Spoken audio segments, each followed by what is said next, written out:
Contamos hoy en el espacio Musealiac con un retrato del pintor oriotarra Eugenio Azcue y es un retrato de Isabel II, reina.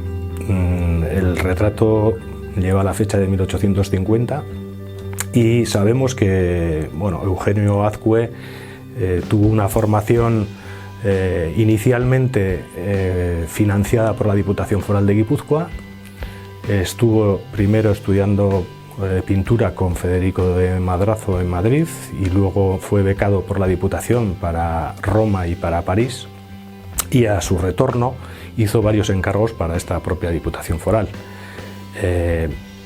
Este es un retrato de la reina en ese momento. Sabemos que es una copia, o sea que la Diputación Foral le envió a Azcue a Madrid a que hiciera una copia de un retrato precisamente de su maestro Federico de Madrazo, un retrato que estaba hecho 3 años antes. Por lo tanto, digamos que la imagen representa a una Isabel II en 1847, cuando ya era reina de España.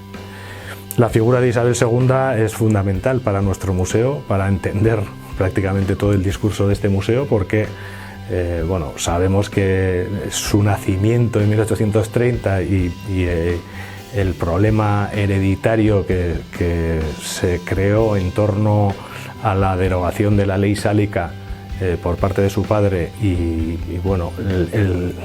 el cierre del camino al trono de su hermano Carlos María Isidro provocó la Primera Guerra Carlista en 1833.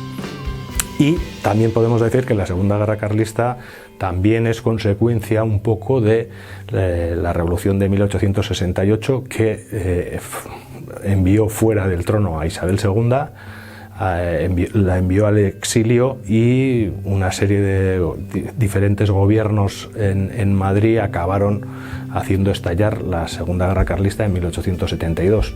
Por lo tanto, ella está relacionada con las 2 guerras carlistas y por lo tanto también con el discurso principal de nuestro museo.